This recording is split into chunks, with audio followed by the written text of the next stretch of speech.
وسلم على نبينا محمد وصحبه أجمعين ودرسي أفرتنات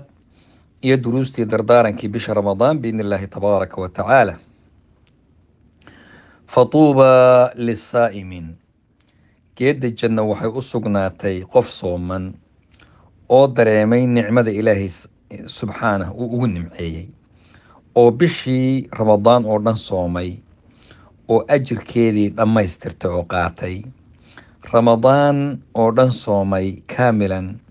u dhiibay malaa'igtii camalka ka qaadi lahayd isagoo dhammaystiran xan aan gelin isku dir ummadeed aan ka shaqaynin dhibka muslimiinta aan ka shaqaynin salaadaha aan ka taqaacus aan samaynin iyo inuu salaadii uu samayn tukan waayo aan samaynin muxaramaadkii iyo wixii xaaraamta aan ku dhicin isagu soomay oo xubnihiisuna ay soomeen waa inagii soo marnay jawaarix sawmul jawaarix xubnaha soonkooda iyo arkaantiisii dhan baa soontay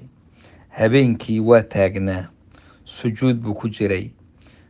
qiyaam buu ku jiray aakhare ayuu ka baqayay ilaahay raxmadiisana wuu rajaynayay subxaanahu wa tacaala ayib tuuba geedda janno waxay u sugnaatay dad sidaas ah oo cubaadi rabbi shuhuur ah bilahoo dhan kuwa ilaahay caabudo wey baatinkooda iyo gudahooda iyo daahirkooda iyo muuqaalkooda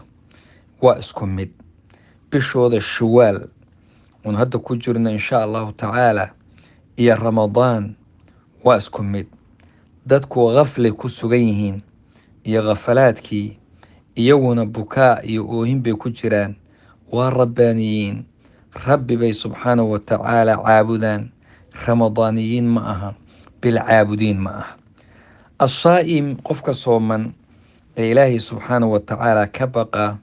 wuxuu ilaaliyaa lisaankiisa iyo carabkiisa waa kii rasuulku laa man lam yadac qowla azuuri waalcamala bih falaysa lilaahi xaajatun fi an yadaca طacaamahu wa sharaabahu oo min an yadaca طacaamahu wa sharaabahu qofka aan ka tegin qowlka zuurka iyo ku dhaqankiisa hadalka xun ee beenaalaha markhaati beenaalaha iyo ku dhaqankiisa ilaahay dankama leh inuu cuntadiisa iyo cabitaankiisa iska daayo hadduu rabo ha cuno hadduu rabo marka cun laguma leh laakiin waxaa laguu sheegayaa ajir inaada lahayn oo xadiidka imaam bukhaari soo saaray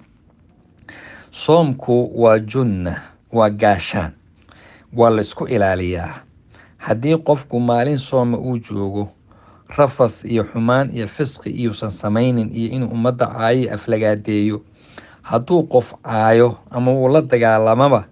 ha yidhaahdo innii imru'un saa'imun anugu waan soomanahay taa macnaheedu waa messaj iyo risaalo aad dirayso oo qofkaa kale aada u sheegayso inayna kuu banaanin xilligan in wax la sheego isaguna bal inuu ku waansamaa suuragala abu hurayra iyo asxaabtiisii kale saaxiibadii waxaa layidhi idaa saamuu jalasuu fi lmasjid hadday soomaan masaajidkay fadhiisan jireen waxaynu odhan jireen waxaanu ilaalinaynaa soomkayaga ayaanu ilaalinaynaa sidaasi waa xaalka dadka caaqilka ah oo caqliga leh weeyaan sidee buu marka qofku u xamanayaa ummadda oo xasanaadkiisa uu u siinayaa cid kale haddaad dadka xamato micnaheedu dad kalaad u shaqaynaysaa cabdullaahi ibnu mubaarak wuxuu ahaa almujaahid cabdullaahi ibnu mubaarak yaa caabid alxaramayni low ansaftanaa lacalimta annaka bilcibaadati talcabu ninkii yiri wey cabdullaahi ibnu mubaarak yaa sufyaan athawri baa wuxuu ku yidhi yaa abaa cabdallah sufyaan athawri laba nin oo marka saaxiibo culimo ah labadaba oo sheekaysan wey wuxuu yihi sufyaanow maa abcada abaa xaniifata can alghiiba abaa xaniifa ninka la yidhaahdo alla xanta ka fogaa ninkaasi dadka ma xanto meel ummad lagu xamana ma joogo marka sufyaan baa wuxuu yidhi huwa acqalu min an yusallita calaa xasanaatihi man yadhabu bihaa ninka la yidhaahdo abuu xaniifa wuu ka caqli badan yahay inuu xasanaadkiisa iyo wanaaggii uu sameeyey dad kale uu siiyo oy la tagaan bal hadda u fiirso arrintaasi marka waxay u markhaati ka waa xadiidkii rasuulka sal sl imaam muslim soo saaray saxiixa ahaayee odhan jiray atadruuna man ilmuflis war ma taqaanaan qofka mufliska caydhaa ma taqaanaan qofka cayrta ayaa yaqaana markaas saxaabtu waxay yidhaahdeen oon gurigana mataac u oolin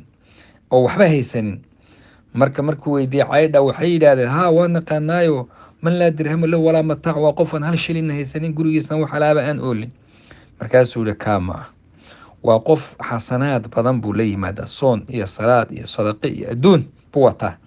laakiin wuu iman isagoo dadka qaar caayay, qaar laayay, qaar aflagaadeeyey, qaar wax ku sameeyey, qaar xoolahoodii qaatay. iyagii baa loo qaybin, wixii bay qaadanayaan, way la tegayaan, eber buu soo fadhiisa. waxaa suuragal ah, wuxuu yihi waxyaabaha cajabta badan hadday ku filaato wixiisoo dhan marka la qaybsado, hadday ku filaato waaba alxamdulilah, marka laa calayhi walaa calayhim, yani bannaankuu jooga. laakiin waxaa daran wixiisi intay ku filaan waayeen, waxoogaagii khayrkeed wata intay ku filaan waayaan, baa iyaga intii dembigoodii laga soo qaadaba yuطraxu calayhi uma yuطraxu fi nnaar buu rasuulku. intii lagu dul tuuro dembigoodiibaa isagana naarta lagu sii tuuraya ciyaadan billaah. marka ogaada, qof kale yaynaa u shaqaynin, aan ka caqli badanno inaynu ummad kale u shaqayno. iska jeefo guryahooda hurda in waxoogaagaagii la siiyo, qof walba kaga bakhayl oo arrintaa ha samaynin. wallahu aclam.